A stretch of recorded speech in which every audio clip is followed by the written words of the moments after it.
이게 무슨 소리지? 애기 울음소리잖아. 폭우가 쏟아지는 한밤중이었습니다. 도시의 뒷골목 폐업한 공장 건물 앞 한 남자가 비에 젖은 채 쓰러져 있었어요.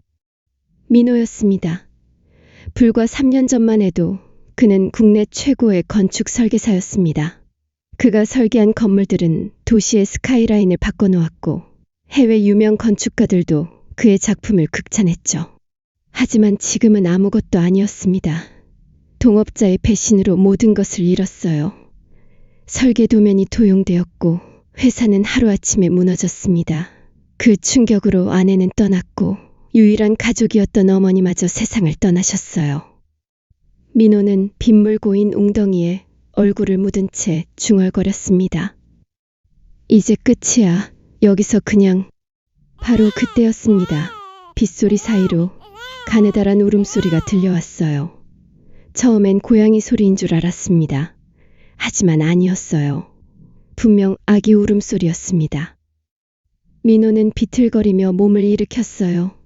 소리가 나는 쪽으로 다가갔습니다. 공장 건물 뒤편 쓰레기가 쌓인 곳이었어요. 그리고 거기서 발견했습니다. 젖은 담요에 쌓인 작은 생명체를. 갓난아기였습니다. 아기의 입술은 파랗게 질려 있었고 작은 몸은 차가운 비에 떨고 있었어요. 민호가 아기를 들어올리는 순간 아기의 눈이 열렸습니다. 어둠 속에서도 또렷하게 빛나는 맑은 눈동자. 그 눈이 민호를 똑바로 바라보았어요. 살려 달라는 거냐? 민호의 손이 떨렸습니다. 그는 주저했어요. 자기 목숨 하나 건사하기도 어려운 처지에 어떻게 아기를 살릴 수 있겠습니까? 하지만 그때 오래된 기억이 떠올랐습니다. 돌아가신 어머니가 했던 말씀이요. 민호야, 사람은 누군가를 위해 살 때 진짜 사람이 되는 거란다. 민호는 떨리는 손으로 자신의 낡은 재킷을 벗었습니다. 그리고 아기를 품에 안아 재킷으로 감싸 안았어요. 좋아, 우리 함께 살아보자. 민호는 아기를 안고 근처 24시간 병원으로 뛰어갔습니다. 응급실 의사가 아기를 진찰했어요. 체온이 많이 떨어졌네요. 조금만 늦었어도 위험할 뻔했습니다. 의사의 말에 민호는 안도의 한숨을 쉬었어요. 치료비로 주머니에 있던 마지막 돈을 모두 써야 했지만 후회는 없었습니다. 다음 날 민호는 아기와 함께 갈 곳을 찾아야 했어요. 비가 그쳤지만 하늘은 여전히 흐렸습니다. 한참을 헤매다가 찾아낸 곳은 도시 외곽의 허름한 고시원이었어요. 월세 25만 원, 화장실도 공동이고 방은 고작 2평 남짓. 하지만 최소한 비는 피할 수 있었습니다. 아저씨, 애기는 안 되는데요. 주인 아주머니가 난색을 표했어요. 제발입니다. 딱 한 달만. 제가 일자리 구하면 바로 나가겠습니다. 민호의 간절함에 아주머니가 결국 허락했습니다. 좁은 방에 들어와 민호는 아기를 조심스럽게 내려놓았어요. 아기는 이제 편안한 표정으로 잠들어 있었습니다. 이름을 지어줘야겠어. 민호는 창밖을 바라보았어요. 흐린 하늘 사이로 희미하게 햇빛이 스며들고 있었습니다. 빛, 너는 지우다. 이민지우. 내 인생에 다시 찾아온 빛이니까. 그렇게 두 사람의 동거가 시작되었습니다. 민호는 새벽같이 일어나 일자리를 찾아다녔어요. 건축 설계사 경력은 쓸모가 없었습니다. 과거를 숨겨야 했으니까요. 결국 찾아낸 일은 건설 현장 막노동이었습니다. 하루 벌어 하루 먹고 사는 일용직이었어요. 낮에는 땡볕 아래서 시멘트를 나르고 밤에는 지우를 돌봤습니다. 분유를 타고 기저귀를 갈고 밤새 보채는 아기를 달래야 했죠. 지우가 밤새 울어댔습니다. 민호는 눈이 충혈된 채로 아기를 안고 방 안을 걸어다녔어요. 쉬, 지우야 괜찮아. 아빠가 여기 있어. 얇은 벽 너머로 이웃의 항의가 들려왔습니다. 야, 애 좀 조용히 시켜. 민호는 미안한 마음에 지우를 더 꽉 안아주었어요. 3달이 지났습니다. 민호의 몸은 녹초가 되어 있었지만 지우는 건강하게 자라고 있었어요. 어느 날 현장에서 일하던 중 민호는 설계도를 보게 되었습니다. 새로 짓는 아파트 단지의 설계도였는데 한눈에 봐도 구조적 결함이 보였어요. 저 현장 소장님. 왜? 이 설계도 이대로 시공하면 안 될 것 같습니다. 여기 하중 계산이 잘못됐어요. 현장 소장이 민호를 의심스럽게 바라봤습니다. 넌 막노동꾼 아니었나? 어떻게 그걸 알아? 민호는 당황했어요. 너무 급했던 거죠. 아, 예전에 책에서 본 적이. 쓸데없는 소리 하지 말고 일이나 해. 소장이 화를 냈습니다. 민호는 입을 다물 수밖에 없었어요. 하지만 일주일 뒤 그 구조물에 균열이 발생했습니다. 큰 사고로 이어질 뻔한 상황이었죠. 급히 전문가를 불러 재설계를 해야 했습니다. 현장 소장이 민호를 찾아왔어요. 이씨, 내가 그때 말한 게 맞았어. 어떻게 알았어? 민호는 대답을 피했습니다. 과거가 드러나면 안 됐으니까요. 그냥 운이 좋았나 봅니다. 하지만 그날부터 소장은 민호를 다르게 대했어요. 단순 노동 대신 현장 관리 보조 업무를 맡겼습니다. 급여도 조금 올랐고요. 지우가 세도를 맞았습니다. 민호는 작은 케이크를 사왔어요. 값싼 케이크였지만 둘에게는 최고의 파티였습니다. 지우야, 생일 축하해. 촛불을 끄며 지우가 웃었어요. 그런데 이상한 일이 일어났습니다. 벽에 붙어있던 달력을 보며 지우가 말했어요. 아빠, 오늘 3월 23일이야? 민호는 깜짝 놀랐습니다. 숫자를 가르쳐 준 적이 없었거든요. 지우야, 숫자 읽을 줄 알아? 응, 하나, 둘, 셋, 넷, 10까지 알아. 지우가 자랑스럽게 손가락을 꼽으며 세기 시작했어요. 민호는 놀라움을 감추지 못했습니다. 3살짜리가 혼자 숫자를 깨우쳤다는 게 믿기지 않았어요. 그 후로 지우의 비범함은 계속 드러났습니다. 한 번 간 길은 절대 잊지 않았어요. 민호가 일부러 다른 길로 가도 지우가 정확히 지적했습니다. 아빠, 지난번엔 저쪽으로 갔는데? 5살이 되었을 때는 더 놀라운 일이 있었습니다. 민호가 저녁에 아르바이트로 가전제품 수리점에서 일을 하게 되었어요. 지우를 데리고 가곤 했는데 지우는 고장난 기계를 보며 흥미를 보였습니다. 아빠, 저거 왜 안 돌아가? 응, 어디가 고장났는지 찾아야 해. 아, 저기, 저 동그란 거 빠졌잖아. 지우가 가리킨 곳을 보니 정말로 부품 하나가 빠져 있었어요. 수리점 사장님이 신기한 듯 말했습니다. 이야, 이씨 아드님 똑똑하네요. 우리 아들보다 훨씬 낫네. 민호는 뿌듯하면서도 조금은 두려웠어요. 이 아이가 평범하게 자라길 바랐는데 재능이 너무 뛰어나 보였으니까요. 지우가 7살이 되던 해 민호는 큰 결심을 했습니다. 제대로 된 집으로 이사를 가기로 한 거예요. 5년 동안 악착같이 모은 돈으로 작은 빌라 전세를 얻었습니다. 방 2개에 작은 부엌이 있는 집이었어요. 지우는 신이 났습니다. 아빠, 내 방이 생겼어. 진짜 내 방. 그날 밤 짐을 정리하던 민호는 오래된 가방 속에서 뭔가를 발견했어요. 낡은 스케치북이었습니다. 과거 건축 설계사로 일하던 시절 혁신적인 건축 구조를 연구하며 끄적였던 노트였죠. 책장을 넘기자 복잡한 구조도와 수식들이 나왔습니다.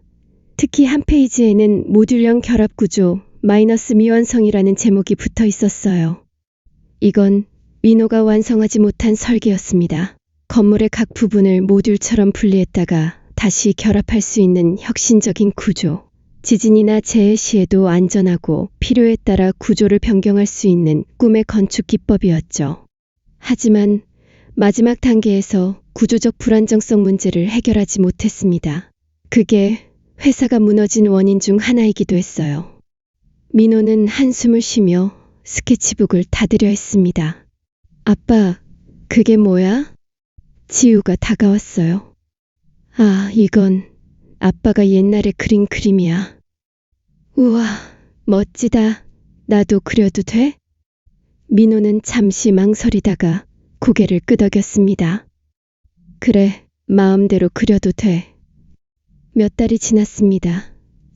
지우는 초등학교에 입학했고 민호는 더 나은 일자리를 찾아 중소건설회사에 취직했어요.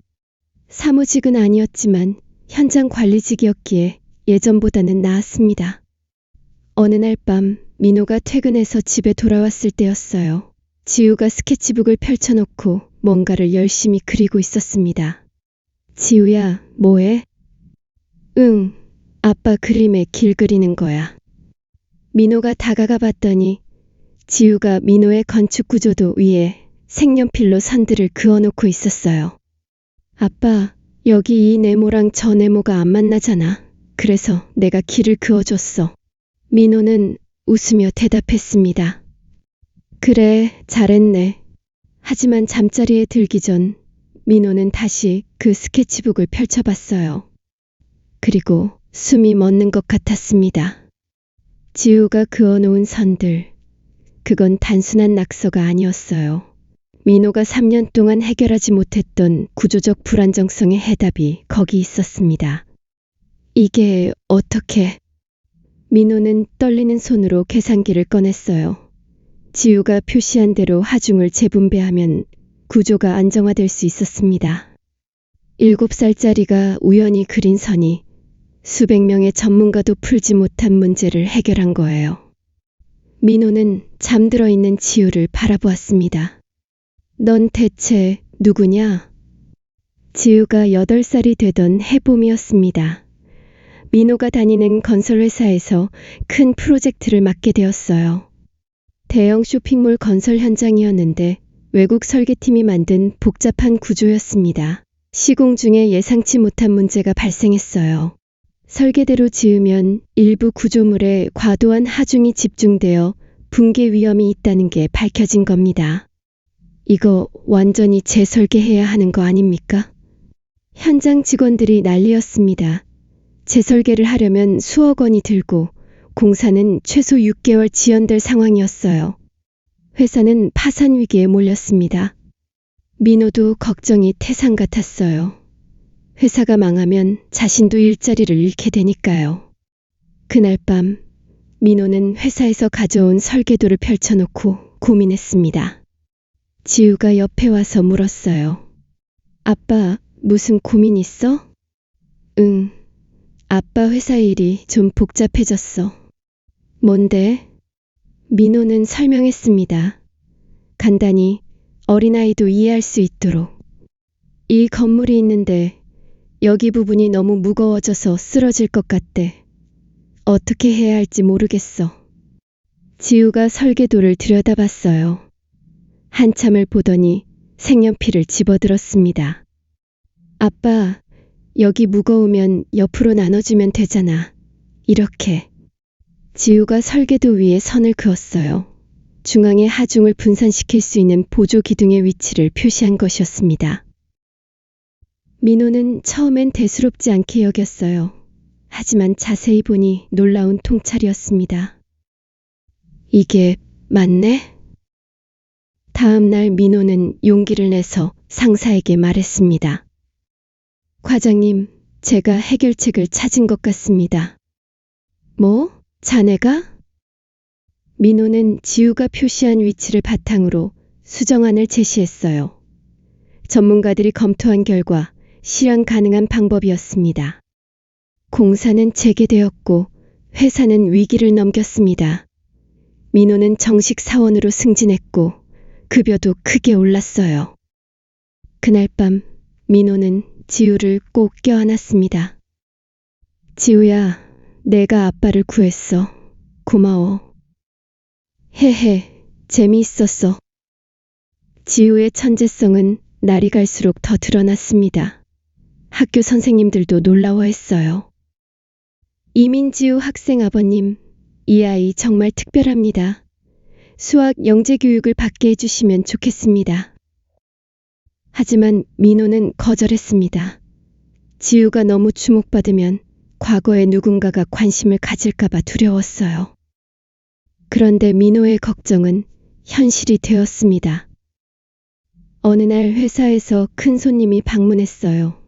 거대 건설그룹인 태양건설의 부사장 차태준이었습니다. 차태준, 바로 3년 전 민호를 배신했던 그 사람이었어요. 민호는 급히 몸을 숨겼습니다. 현장 사무실 구석에서 숨을 죽였죠. 차태준은 회사 대표와 이야기를 나누고 있었습니다. 이번 프로젝트 우리가 인수하겠습니다. 조건은 민호는 가슴이 두근거렸어요. 발각되면 안 됐습니다. 다행히 차태준은 민호를 알아보지 못하고 떠났어요. 하지만 며칠 뒤 회사 게시판에 공지가 올라왔습니다. 태양건설과 합병 진행. 민호는 청천벽력 같았습니다. 합병이 되면 인사자료가 넘어가고 자신의 정체가 들통날 수 있었어요. 민호는 사표를 쓰기로 결심했습니다. 민호가 사표를 제출하려던 그날 밤이었습니다. 집에 돌아왔을 때 낯선 차가 빌라 앞에 서 있었어요. 고급 외제차였습니다. 불길한 예감이 들었습니다. 집에 들어가자 거실에 한 남자가 앉아 있었어요. 차태준이었습니다. 오래간만이야, 이민호. 민호는 온몸이 얼어붙었습니다. 왜 여기 온 거야? 자네를 찾고 있었지. 3년 동안 말이야. 차태준이 천천히 일어섰습니다. 그런데 우연히 알게 됐어. 자네가 아이를 키우고 있다는 걸. 민호의 가슴이 철렁 내려앉았어요. 지우는 상관없어. 내 문제야. 그 아이가 문제지. 차태준이 차가운 미소를 지었습니다. 그 아이 보통이 아니더군. 7살에 그런 통찰력이라니. 무슨 소리야? 쇼핑몰 프로젝트 말이야. 자네 아이가 해결책을 제시한 거 맞지? 민호는 대답하지 못했어요. 차태준이 봉투를 꺼냈습니다. 이 아이, 자네 친자식이 아니지? 뭐? 조사해봤어. 호적을 파봤더니 입양도 아니고 그냥 신고만 되어 있더군. 대체 어디서 데려온 거야? 민호는 입을 다물었습니다. 차태준이 계속 말했어요. 더 조사했더니 재미있는 걸 발견했지. 3년 전 태양그룹 회장의 손자가 실종됐어. 차량 사고로 부모는 사망했고 아이만 행방불명. 민호의 얼굴이 창백해졌습니다. 설마. 그래, 내가 키운 그 아이가 바로 태양그룹의 후계자야. 민호는 믿을 수 없다는 표정이었어요. 거짓말이야. DNA 검사까지 했어. 99.9% 일치. 차태준이 서류를 내밀었습니다. 이민호, 자네는 재벌 후계자를 유괴한 범죄자야. 그날 밤 민호는 한잠도 못 잤습니다. 지우가 재벌가의 아이라니. 3년 전 비 내리던 밤 공장 뒤편에서 발견한 그 작은 생명이 거대 그룹의 핏줄이었다니. 며칠 뒤 경찰이 들이닥쳤습니다. 이민호 씨, 미성년자 유괴 및 감금 혐의로 체포합니다. 지우가 울부짖었어요. 아빠. 지우야, 괜찮아. 아빠 금방 올게. 하지만 민호는 끌려갔습니다. 지우는 낯선 사람들에게 둘러싸였어요. 아동보호기관 직원들이었습니다. 아빠. 지우는 울면서 아빠를 찾았지만 아무도 들어주지 않았어요. 며칠 뒤 지우는 거대한 저택으로 옮겨졌습니다. 태양그룹 본가였어요. 화려한 샹들리에, 넓은 거실, 부드러운 카펫. 하지만 지우에게는 감옥 같았습니다. 방 구석에 웅크린 채 지우는 계속 울었어요. 아빠, 아빠. 문이 열리고 한 남자가 들어왔습니다. 차태준이었어요. 지완아. 지우는 대답하지 않았습니다. 네, 진짜 이름은 차지완이야. 태양그룹의 후계자지. 난 이민지우예요. 그게 내 이름이에요. 지우가 고개를 돌렸습니다. 차태준이 다가왔어요. 이민호라는 자가 너를 납치한 거야. 네 부모님을 죽게 만든 것도 그 사람 때문이고. 거짓말이에요. 우리 아빠는 나쁜 사람 아니에요. 지우가 소리쳤습니다. 아빠는 매일 밤 일하고 와서 나한테 밥 해주고 아플 때 밤새 곁에 있어줬어요. 아빠가 나쁜 사람일 리 없어요. 차태준의 얼굴이 차갑게 굳었습니다. 시간이 지나면 알게 될 거야. 차태준이 떠난 뒤 지우는 방 안을 둘러보았습니다. 화려했지만 차가운 방. 지우는 품속을 더듬었어요. 체포되던 그날 급하게 챙긴 것들이 있었습니다. 아빠의 낡은 스케치북과 작은 USB였어요. USB는 아빠가 늘 서랍 깊숙이 보관하던 것이었습니다. 절대 잃어버리면 안 되라고 했던 물건이었죠. 지우는 방 한쪽에 놓인 최신형 컴퓨터를 발견했어요.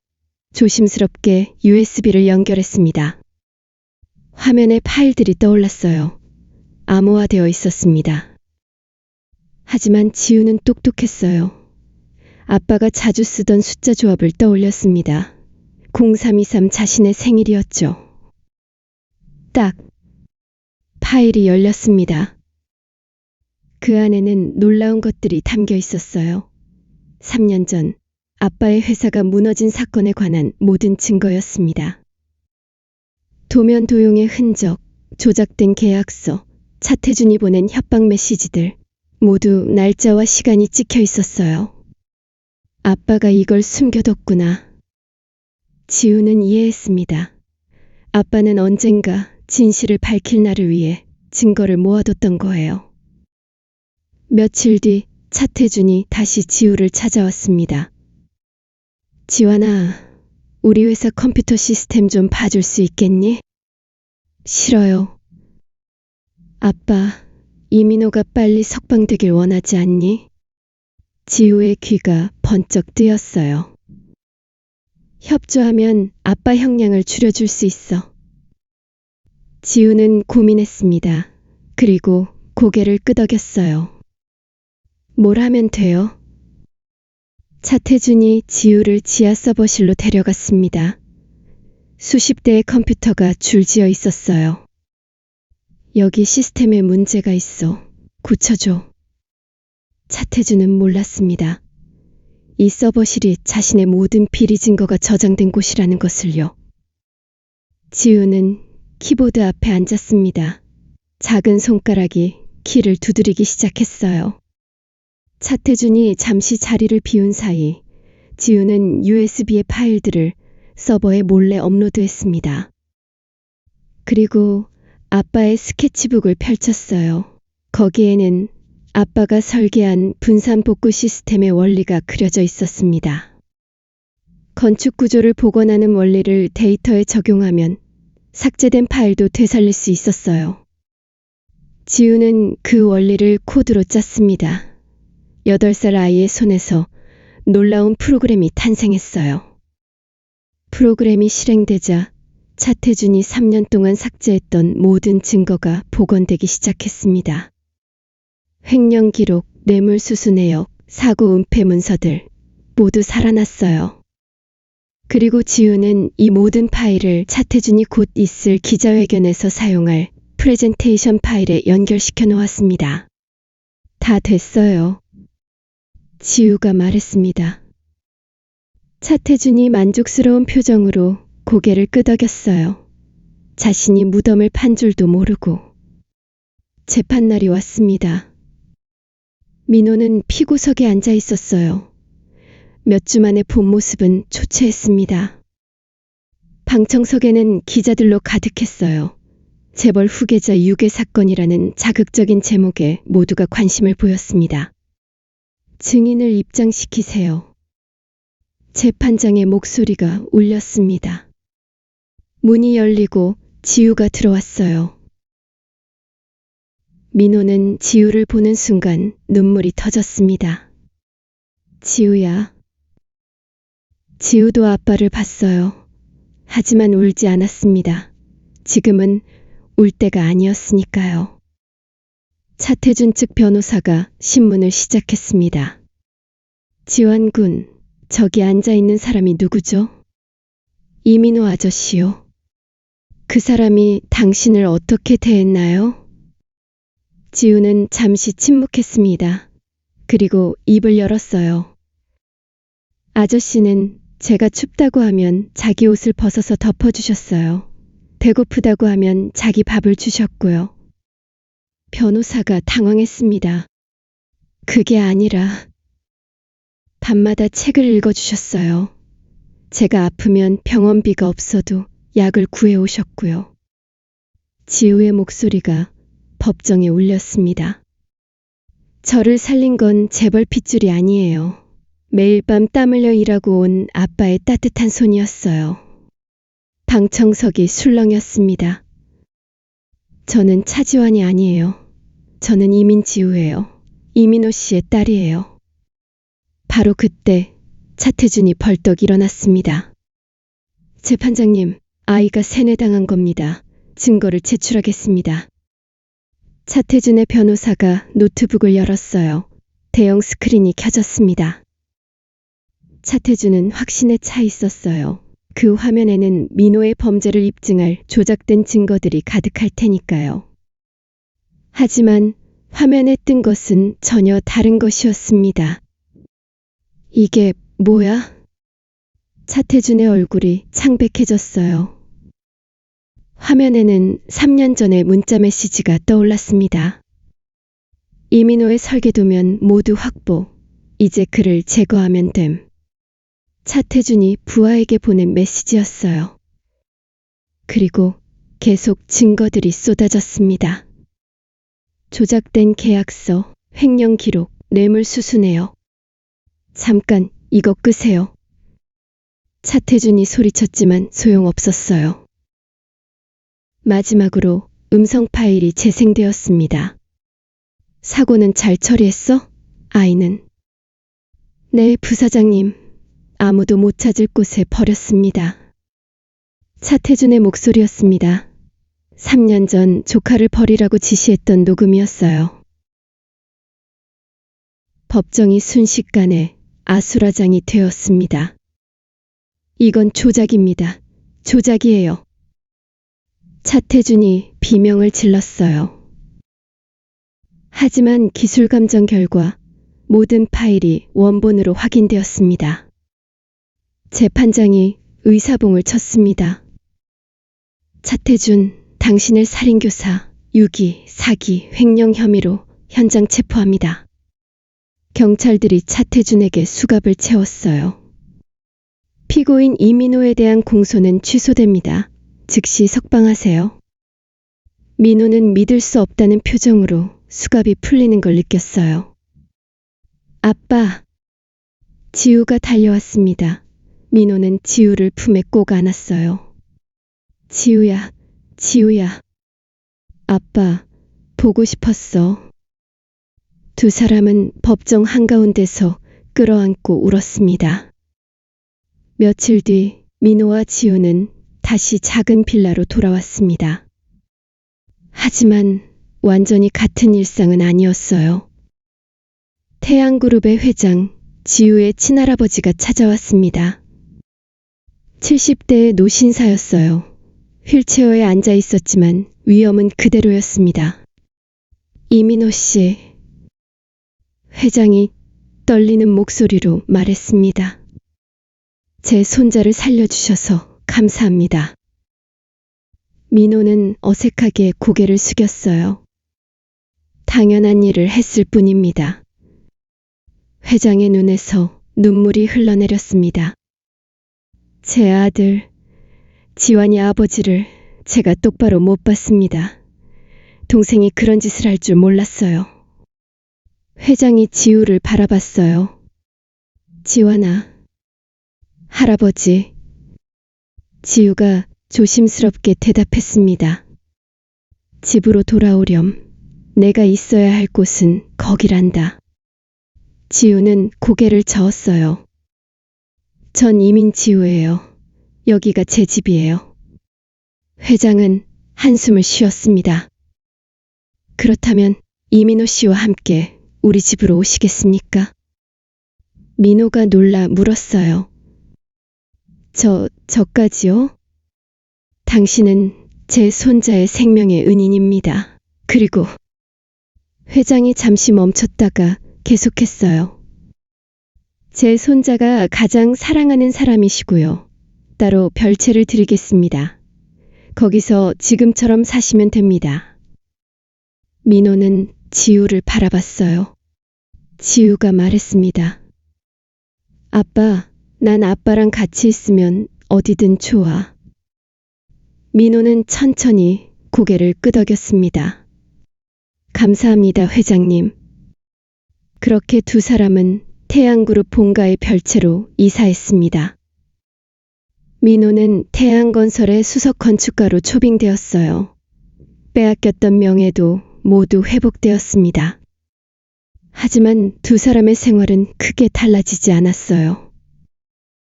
민호는 여전히 직접 밥을 해주었고, 지우는 여전히 아빠의 무릎에 앉아 그림을 그렸습니다. 세월이 흘렀습니다. 8살이었던 지우는 어느새 25살 청년이 되었어요. 최고의 대학에서 건축공학을 전공했고 아빠의 가르침을 받아 뛰어난 설계사로 성장했습니다. 민호도 변했습니다. 머리에 흰머리가 섞였고 주름이 깊어졌어요. 하지만 눈빛만큼은 여전히 빛나고 있었습니다. 어느 날 회장이 지우를 불렀습니다. 지환아, 이제 내가 그룹을 물려줄 때가 됐다. 하지만 지우는 고개를 저었어요. 할아버지, 죄송하지만 전 다른 길을 가고 싶어요. 뭐라고? 저는 아빠와 함께 독립된 건축사무소를 열려고 합니다. 지우가 사업 계획서를 내밀었어요. 이름은 모듈 아키텍처입니다. 아빠가 연구했던 모듈형 건축 구조를 상용화하려고 해요. 회장은 계획서를 읽어 내려갔습니다. 놀라웠어요. 완벽했습니다. 재해에 강하고 환경 친화적이며 저소득층도 쉽게 접근할 수 있는 주택 시스템. 그것이 지우와 민호의 꿈이었습니다. 회장은 미소 지었습니다. 좋다. 내 뜻대로 해라. 대신 태양그룹이 너희의 첫 파트너가 되겠다. 감사합니다, 할아버지. 그날 밤 비가 내렸습니다. 민호와 지우는 우산을 쓰고 거리를 걸었어요. 17년 전 처음 만났던 그 공장 건물 앞이었습니다. 이제는 재개발되어 깨끗한 공원이 되어 있었어요. 아빠 여기였지? 응, 여기서 널 처음 봤어. 민호의 목소리가 떨렸습니다. 빗물 고인 곳에 작은 생명이 떨고 있었어. 처음엔 그냥 지나치려고 했어. 왜 안 그랬어? 네 눈을 봤거든. 그 눈이 말하고 있었어. 살려달라고. 지우가 민호의 손을 잡았습니다. 아빠가 아니었으면 전 죽었을 거예요. 아니야, 내가 아니었으면 난 그날 밤 죽었을 거야. 널 살리면서 내가 다시 살았어. 빗방울이 두 사람의 우산을 두드렸습니다. 지우야. 응? 너 알아? 내가 재벌 후계자라는 거 알았을 때 난 두려웠어. 왜? 널 빼앗길까봐. 핏줄이 아닌 내가 널 지킬 수 없을까봐. 지우가 민호를 바라봤어요. 아빠, 응? 핏줄은 생명을 만들지만 사랑은 인생을 만들어요. 제 생명은 태양그룹이 줬을지 모르지만 제 인생은 아빠가 만들어준 거예요. 민호의 눈에서 눈물이 흘러내렸습니다. 고마워, 지우야. 전 이민지우예요. 평생 이민지우로 살 거예요. 두 사람은 빗속에서 웃었습니다. 17년 전 비 내리던 밤에 시작된 인연. 그 인연은 이제 세상에서 가장 아름다운 가족의 이야기가 되어 있었습니다. 핏줄보다 진한 것은 무엇일까요? 그것은 선택입니다. 함께하기로 선택한 사람, 지키기로 결심한 약속, 포기하지 않기로 다짐한 사랑. 이민호는 비 내리는 밤, 한 생명을 선택했습니다. 그리고 그 선택은 두 사람의 인생을 완전히 바꿔놓았어요. 세상은 때로 우리에게 가혹합니다. 배신하고 빼앗고 무너뜨립니다. 하지만 그 어둠 속에서도 우리는 선택할 수 있습니다. 절망할 것인가, 희망을 품을 것인가, 혼자 쓰러질 것인가, 누군가의 손을 잡을 것인가.